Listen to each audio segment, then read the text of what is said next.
Hello everyone. तो हमने पिछले लेक्चर में unit weight test of soil देखा था। अब इस लेक्चर में हम आगे फर्दर पढ़ेंगे।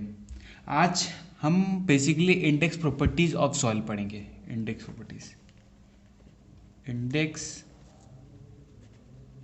Properties of soil. Index properties पढ़ने से पहले हमें जानना चाहिए कि इंडेक्स प्रॉपर्टीज होती क्या है। इंडेक्स प्रॉपर्टी वो प्रॉपर्टी है सॉइल की जिससे कि हम कोई भी सॉइल का आइडेंटिफिकेशन करें या उसे क्लासिफाई करें किसी बेसिस पे कि किस टाइप की सॉइल है वो। इसमें कुछ पैरामीटर्स होते हैं, जैसे कि वेरियस इंडेक्स प्रॉपर्टीज हम मान लें तो फर्स्ट आपकी हो जाएगी वाटर कंटेंट होती है, दूसरी हमारी होती है इन सिटू प्रॉपर्टीज, इन सिटू या डेंसिटी बोल सकते हैं उसको। इन सिटू मतलब होता है इनसाइड। तीसरी आती है स्पेसिफिक ग्रेविटी, चौथी होती है पार्टिकल साइज, फिफ्थ आती है आपकी कंसिस्टेंसी, सिक्स हुई आपकी डेंसिटी इंडेक्स।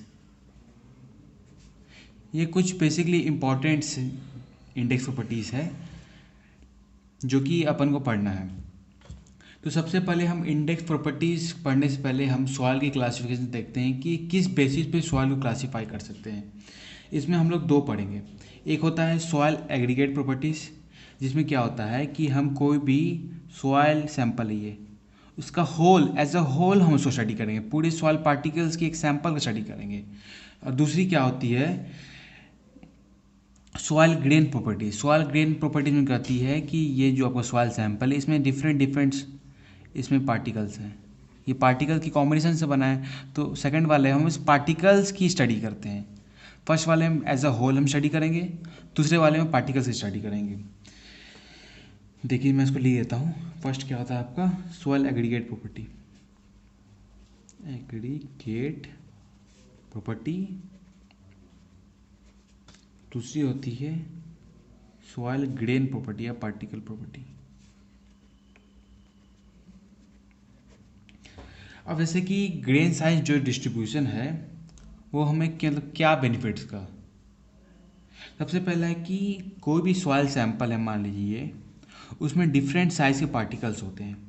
अब वो पार्टिकल्स किस साइज़ के हैं, उनमें क्या यूनिफॉर्मिटी है, उनमें क्या ग्रेडेशन है, बेसिकली उनकी साइज़ के क्या डिफरेंस होती है उसे पता करते हैं।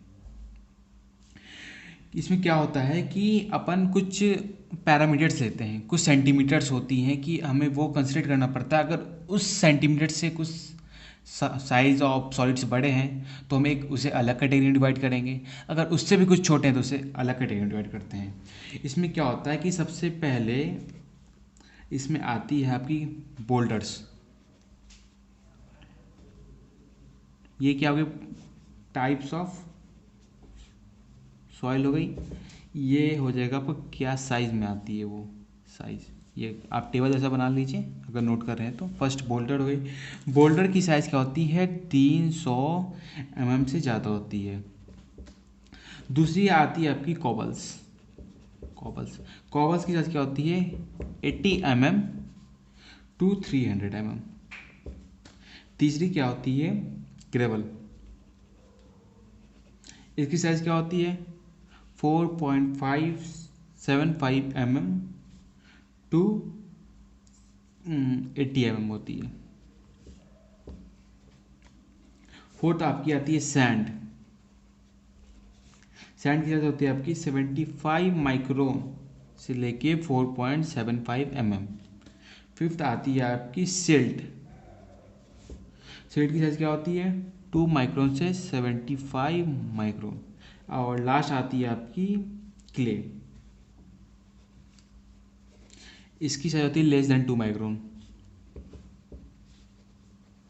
इसका मतलब कि जो भी सॉइल सैंपल अगर ऊपर है तो उसकी साइज़ बड़ी है, जैसे हम नीचे आएंगे तो उनकी साइज़ कम होते जाएगी। जैसे कि सबसे बड़ा साइज होगा बोल्डर्स का, फिर कॉबल्स का, फिर ग्रेवल का, फिर सैंड का, सिल्ट का, क्ले का। तो सबसे छोटी पार्टिकल जो होगी अभी क्ले होती है जो कि कोहेसिव सॉइल होती है। अब क्या होता है कि ग्रेन साइज डिस्ट्रीब्यूशन के लिए हम बेसिकली दो तरह से डिटरमाइन करते हैं, या तो वो आपका क्या होगा कि कोर्स ग्रेन होगा, और दूसरा क्या होगा, फाइन ग्रेन हो। मान लीजिए कि देख लीजिए, अब ग्रेन साइज डिस्ट्रीब्यूशन दो तरह से कर सकते हैं हम अपन, जिसमें कि पहला अपन कंसिडर करेंगे कोर्स ग्रेन या कोर्स ऑयल बोल लीजिए आप लोग। दूसरी हो गई आपकी फाइन ग्रेन। कोर्स ग्रेन में क्या होता है कि अगर साइज 4.75 से अगर बड़ी है, मतलब मोर देन 4.75 mm, तो वो कोर्स कहलाएगी। अगर 4.75 से कम है आपकी, लेस देन 4.75 mm, तो वो आपकी फाइन ग्रेन सॉइल आ जाएगी, जैसे कि क्ले हो गया, सिल्ट हो गया। ये दोनों आपकी होती है फाइन, बाकी जो बची वो होती है कोर्स। अब जो कोर्स ग्रेन सॉइल होती है उसको हम लोग सीव एनालिसिस से पता करते हैं कि उनकी साइज़ क्या है, सीव एनालिसिस। और फाइन ग्रेन के लिए सेडिमेंटेशन एनालिसिस।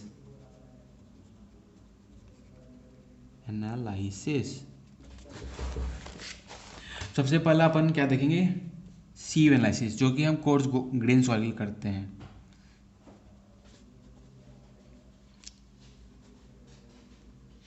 इसमें क्या होता है कि आपने सुना होगा जो छन्नी होती है उसी की तरह सेम होता है ये टेस्ट। इसमें डिफरेंट सीव हम लोग यूज़ करते हैं जिनकी साइज़ वैरी करती है। साइज़ मतलब जैसे कि डिफरेंट साइज़ की आती है, मान लो 2 mm, 1 mm, 600 micron, 425 micron, 212 micron, 150 micron, 75 micron, फिर 80 mm, 20 mm, 10 mm, ये सब साइज़ की आपकी आती है, सीव आती है। इसमें क्या करते हैं कि जो भी पार्टिकल्स हमारे पास सॉइल सैंपल है उसको हम लोग सीव में ले लेते हैं। मान लीजिए मैं को एग्जांपल सा बताता हूँ, ये मान लीजिए हमारी सीव है, ये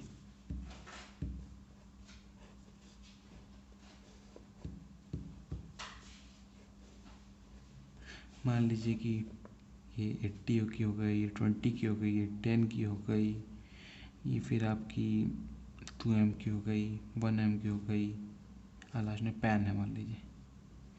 आप क्या करते हैं कि ये जो सीव होती है उसको एक ऑर्डर में अरेंज किया जाता है, फ्रॉम डिसेंडिंग टू असेंडिंग, बड़े से छोटे कर्व में।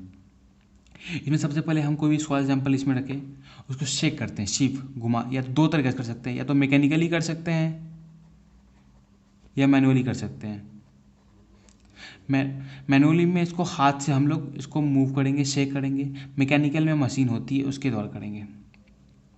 अगर मान लीजिए हम लोग कोई भी सॉइल सैंपल लिए, इसको शेक करते हैं तो कुछ पार्टिकल्स नीचे आएगी अपने हिसाब से। जो भी मान लीजिए 80 mm से कम होगी वो तो यहाँ से आ जाएगी, नीचे आ जाएगी, कुछ इस पर रिटर्न होगी। अब मान लीजिए कि जो 20 mm से कम है तो वो फिर नीचे आ जाएगी, फिर 10 mm से कम है तो फिर वो नीचे आ जाएगी, और जो 2 mm से बड़ी है वो उस पर रिटर्न कर जाएगी, और लास्ट में जो 1 mm से छोटी होती है वो पैन में आपका वो आ जाती है, पैन में। मान लीजिए कि हम लोग एक एग्जांपल लेते हैं कि सबसे पहले हमने 100 ग्राम की सॉइल ली, फिर क्या करते हैं कि weight passed from 80 mm, dia कितना हुआ 60 ग्राम मान लीजिए पास किया 80 mm से। फिर वेट ऑफ पार्टिकल्स जो फाइनल होती है 80 mm, 60 ग्राम हुई या 60% हो गई आपकी। इसमें देखिए एग्जांपल देखते हैं हम लोग क्या होता है।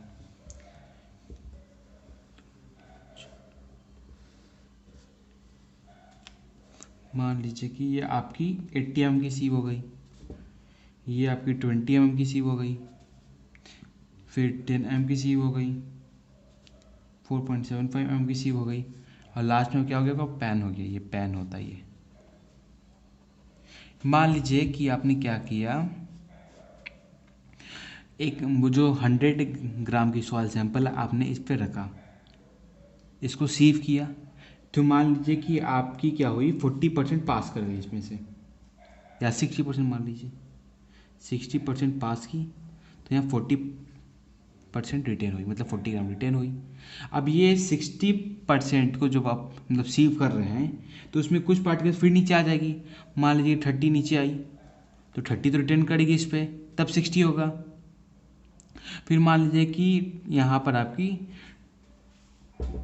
10 mm रिटेन हुई, 20 ग्राम, सॉरी ग्राम, और 20 ग्राम आपकी पास हो गई, पास हो गई। फिर यहाँ से 10 ग्राम रिटेन हुई, 10 ग्राम पास कर गई, जो पेन पे आ गई। तो इसमें क्या कहते हैं कि हम लोग इसमें दो टर्म समझना है, इफेक्टिव साइज क्या होता है। इफेक्टिव साइज अपन D10 को कहते हैं। D10 मतलब कि जिस सीप साइज से 10 ग्राम रिटेन करती है उसको कहते हैं हम D10 कहते हैं, जिसका इफेक्टिव साइज कहते हैं। ये ध्यान रखिएगा कि एग्जाम में पूछा जाता है इफेक्टिव साइज क्या होती है। और D60 क्या होता है कि जिससे कि 60% ऑफ पार्टिकल्स फाइनल होती है कोई भी पर्टिकुलर सीप से। यहाँ आप अपने से 60% से कौन से सीप से पास की बताइए आप लोग। 80 mm की सीप है, वहाँ से 60% पास हुआ है, तो D60 क्या हो जाएगी अपनी, 80 mm हो जाएगी, ठीक है। और D10 की वैल्यू क्या हो जाएगी, तो 4.75 हो जाएगी डायरेक्ट की, क्योंकि 4.75 से ही 10 ग्राम पास कर रहा है, ठीक है। अब ग्रेन साइज डिस्ट्रीब्यूशन हम लोग देखते हैं कि कुछ बेसिक टर्म्स है। मान लीजिए कि आपको कह रहा है कि यूनिफॉर्मली ग्रेडेड सॉइल है या पुअरली ग्रेडेड सॉइल है, तो यूनिफॉर्मली ग्रेडेड पुअरली ग्रेडेड मतलब क्या होता है। अगर मान लीजिए कोई भी सॉइल सैंपल में एक ही टाइप्स के पार्टिकल्स हैं, उनकी सेम डाया है इस टाइप से, तो उन्हें कहते हैं हम यूनिफॉर्मली ग्रेडेड। यूनिफॉर्म मतलब सेम, तो यूनिफॉर्म से याद रखिए आप लोग, यूनिफॉर्म मतलब सेम, तो मतलब सेम टाइप की पार्टिकल्स उसमें प्रेजेंट रहेगी, या इसे हम लोग पुअरली ग्रेड कहते हैं, पुअरली ग्रेडेड। अब दूसरी आती है इसमें आपकी नॉन यूनिफॉर्मली ग्रेडेड या वेल ग्रेडेड। जैसे कि नाम आपको सजेस्ट कर, नॉन यूनिफॉर्मली ग्रेडेड मतलब यूनिफॉर्म साइज की पार्टिकल्स नहीं है, इसमें डिफरेंट साइज की पार्टिकल्स है, वो हर साइज की पार्टिकल्स मिलेगी, इसको कहेंगे हम लोग नॉन यूनिफॉर्मली ग्रेडेड। या वेल ग्रेडेड भी कह सकते हैं अपन।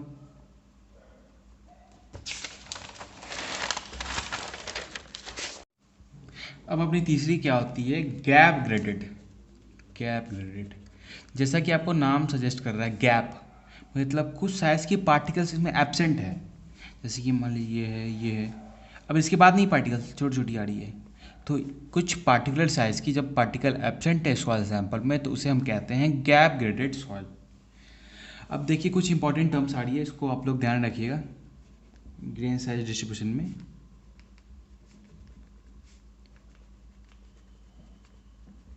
सबसे पहले आती है इफेक्टिव साइज। इफेक्टिव साइज मतलब क्या होता है, आपको पहले मैंने बता दिया, फिर रिकैप कर देता हूँ। D10 की जो वैल्यू होती है, D मतलब डाया, 10 मतलब जो पास कर रहा है। अगर 10 ग्राम जिस सीप से आपका पास कर रहा है उसे कहते हैं हम लोग इफेक्टिव साइज।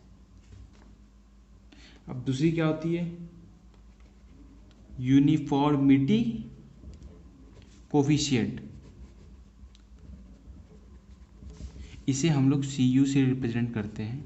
इसकी क्या फॉर्म होता है, D60/D10, मतलब 60 ग्राम जिस सीप साइज पार्टिकल से पास करी है वो सीप अपॉन जिस पे 10 पास कर रहा है सॉइल सैंपल, वो उन दोनों का रेशियो कहते हैं यूनिफॉर्मिटी कोफिशिएंट CU। तीसरी क्या आती है अपनी, कर्वेचर कोफिशिएंट, इसको हम लोग CC से रिप्रेजेंट करते हैं। CC का क्या फॉर्म होता है, D30 का होल स्क्वायर D60 × D10। तो D30 क्या हो गया, जिस सीप से 30 ग्राम पास कर जा रही है उसे कहते हैं हम D30। ठीक है, ठीक है, आप समझ गए। कर्वेचर कोफिशिएंट D30 का whole square upon D60 into D10। D30 बता दिया मैंने, जिस सी साइज पार्टिकल्स पे 30 ग्राम पास हो जाती है उसको कहते हैं D30। मतलब सिंपल है, डी के आगे कोई भी साइज देते हैं, D50 दे, D40 दे, मतलब ये जो सबस्क्रिप्ट है उसका मतलब कि किस साइज की सीप से इतनी ग्राम पास कर रही है सॉइल सैंपल, उसे बस कंसिडर कर लेना आप लोगों को। अब क्या होता है, कुछ वैल्यूज होती है, CU और CC की वैल्यू जो होती है 1 होनी चाहिए। कोई भी सिंगल साइज पार्टिकल्स है, सिंगल साइज पार्टिकल के लिए पार्टिकल, क्योंकि अगर मान लीजिए D30 का भी सेम वैल्यू है, D60 का भी 10 वैल्यू है, सेम वैल्यू है, मान लीजिए 80 है, ये 80 है, तो कट के ऑब्वियसली 1 हो जाएगी, इसलिए 1 इसका साइज होना चाहिए। फिर क्या होता है कि CU जो इन यूनिफॉर्मिटी कोफिशिएंट होता है उसका वैल्यू हमेशा याद रखिएगा मोर देन 5 होना चाहिए। किस केस में? वेल ग्रेडेड सॉइल के केस में, जिसमें कि हर साइज की पार्टिकल्स प्रेजेंट हो। फिर क्या होता है, CC की जो वैल्यू होती है 1 एंड 3 के बीच होनी चाहिए, बिटवीन 1 एंड 3 के बीच होना चाहिए। ये जो वैल्यू है क्या इंडिकेट कर रहा है कि हमारा सॉइल जो है वेल ग्रेडेड है, मतलब कि हर साइज की पार्टिकल्स इसमें अवेलेबल है। देखिए जो भी सॉइल है अगर उसमें सभी टाइप की पार्टिकल्स प्रेजेंट है तो वो हमारे लिए सबसे बेस्ट होता है। अब लास्ट क्या होती है, CU की जो वैल्यू होती है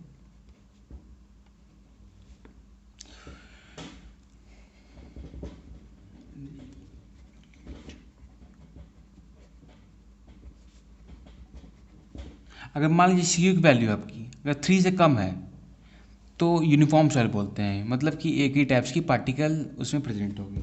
ठीक है, तो आज हमने क्या देखा, इंडेक्स प्रॉपर्टीज़ देखी उस सॉइल्स की और उसको क्लासिफाई किया, उनके किस टाइप की पार्टिकल्स उस बेसिस पे। अपन नेक्स्ट लेक्चर में फाइन ग्रेन सॉइल के लिए भी डिस्ट्रीब्यूशन के लिए टेस्ट करेंगे, जिसका नाम होता है सेडिमेंटेशन एनालिसिस, जिसे हम पिपेट एनालिसिस मेथड भी कहते हैं। तो आप लोग अगर कोई डाउट हो तो आप लोग कमेंट बॉक्स में ज़रूर लिखें और keep supporting us so that we can come with more and fantastic topics and chapters. Okay, thank you.